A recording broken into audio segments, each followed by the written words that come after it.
Are you guys there, Will and Ryan? Hello. Hi. Hi. Hi, how are you guys? Great. How are you? Hi, there you are. Now Hi. I see you. Good morning, and you look fabulous. Thank you for joining us.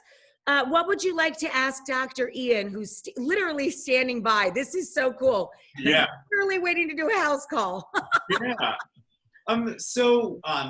We're just interested in knowing, over the past few months, because of the pandemic, because we're getting married and there's a lot of rearranging that has to happen, we have been really stressed out, and we have noticed that one of the ways that we are dealing with this stress is by stress eating.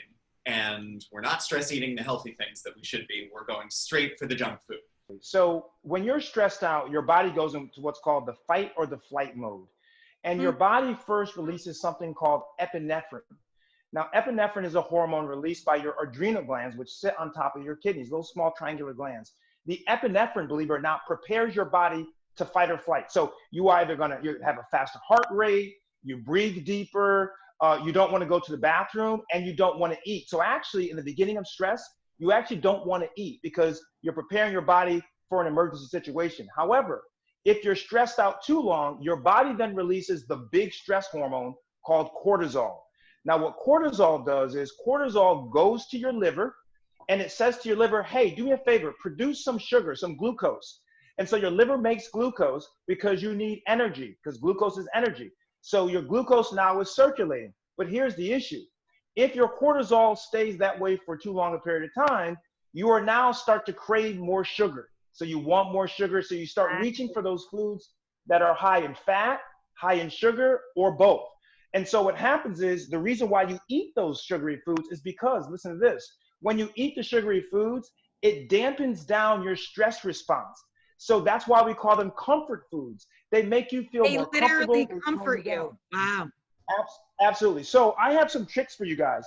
First of all, eating things like edamame here, which is great. It gives you that salty, some people have salty cravings. So this is just simple edamame, low in calories, high in fiber. Also, one of my favorites, Rach, is I like to have cubed watermelon with some crumbled feta. So you get the sweetness. You love that. Yep. Yes. And you get the salty. Okay, that's great. Also, real fast, make your own granola, right? So store-bought has a lot of calories, a lot of sugar. So here, I like almonds. I like cashews. I like granola, just straight granola, no sugar added. And then I take some I like cranberries. So I took some dried cranberries, make sure that it says no sugar added because you don't want all those calories. So I just put it like this. I mix it up like this. Now you have your own granola. You put it in little snack bags and you're good to go.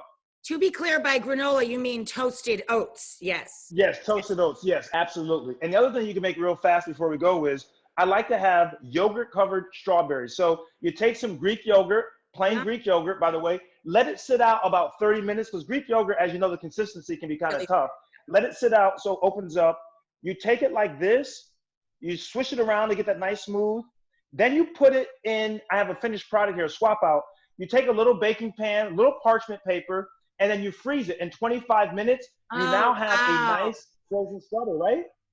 Delicious.